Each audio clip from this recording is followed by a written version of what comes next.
أينما كنا أينما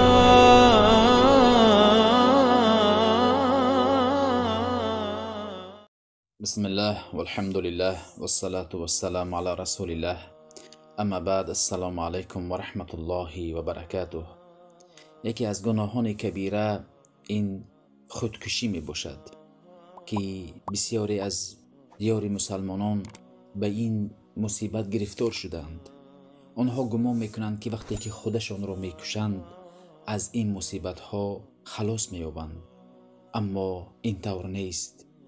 هر کسی که خودش را میکشد او از عذاب سخت با سختترین عذاب می رود. الله می گوید ولا تقتلوا انفسکم ان الله کان بكم رحیما. شمایان نفسان خودتان را به قتل نرسانید، الله بر شما مهربان می باشد. آن مصیبت هایی که به سر شما آمد شما صبر پیشه بکنید، زیرا راضی نشده چاره نیست.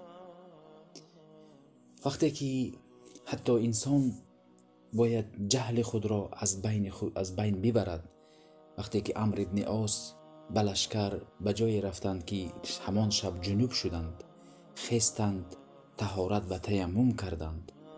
سپس وقتی که از جنگ برگشتند، پیامبر گفتند ای عمرو، تو همان شب جنوب شده بودی، یعنی جبریل خبر داده بودن به پیامبر، باز بر مردم امام شده نماز خواندی. سپس عمرو ابن عاص گفتند که الله گفته است لا تقتلوا انفسکم، شما نفس خود را به قتل نرسانید، زیرا همان شب بسیار سرد بود، برای همین من جای غسل کردن نبود، به جای غسل تیمم کردم و طهارت بگذاشتم. پیامبر صلی الله علیه و سلم تبسم کردند. باید وقتی که این عمرو ابن عاص طهارت میکرد یا غسل میکرد در سردی، سبب میشد که بیمار میشد و شاید به هلاکت میرسید. برای این حدیثی آمده است که پیامبر صلی الله علیه و سلم گفتند در امتهای گذشته مردی بود که یک مجروح شده بود، سپس کارد را گرفت و آن رگی اساسی میگویند او را به کارد قطع کرد، سپس خود را زودتر به قتل رسانید. الله میگوید بادرنی عبدی و فحرمت له الجنه. بادرنی یعنی این بنده من خودش را زودتر به قتل رسانید، من جنت را به او حرام گرداندم. در حدیث مسلم آمده است که پیامبر صلی الله علیه و سلم میگویند هر کسی که نفسش را با یگان چاپقو، یگان خنجری میگیرد، کاردی را میگیرد و به قتل میرساند، او در آتش جهنم جاویدان میماند، همچنان تا روز قیامت خودش را به قتل میرساند.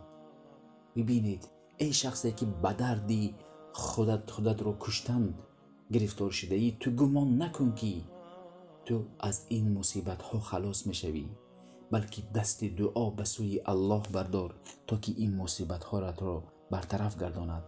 در دوام حدیث میگویند که پیامبر صلی الله علیه و سلم هر کسی که یگان زهر را میگیرد و مینوشد و خودش را به قتل میرساند، تا روز قیامت همان زهر را مینوشد و میمیرد، چه خیلی که عذاب کشیده مرده است همچنان میشود، از این خلاصی نیست. و این چنین هر کسی که خودش رو از بالا پرتاب میکند و خودش رو به قتل میرساند، تا روز قیامت یک کوه زده میشود که او رو پرتاب میکنند، باز میمیرد، باز زنده میکنند، باز پرتاب میکنند، همچنان او در عالم برزخ عذاب میکشد. ای شخصی که خودت رو در دل نیت داری که خودت رو به قتل میرسانی یا خودت رو بوغی میکنی، به دار میکشی خودت رو، تو هرگز خلاص نمیشوی. برای همین باید مسلمان کمی فکر بکند، آیا بداند، یقین بداند که خود را به دار کشیده یا خود را به قتل رسانده خلاص نمیشود. باید صبر، آن مصیبت هایی که الله بر او مقدر کرده است باید صبر بکند. ببینید پیامبر یتیم بودند، ببینید در راه دین پیامبر چقدر مشقت ها رو دیدند اما صبر پیشه کردند. از دیارشون بدرغه شدند. باید صبر بکنیم. خود کشتن این یکی از گناهان کبیره است.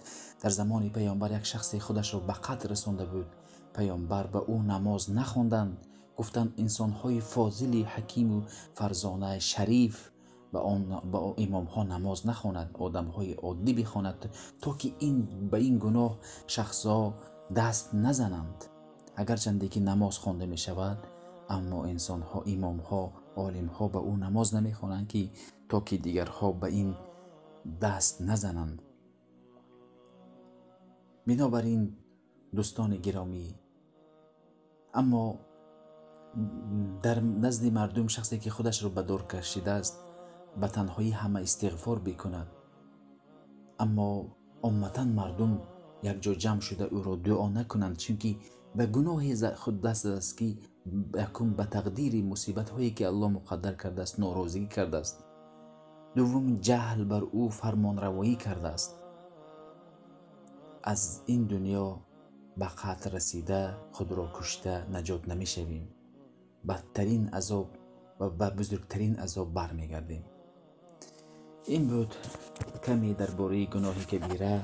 السلام علیکم و رحمت الله و برکاته.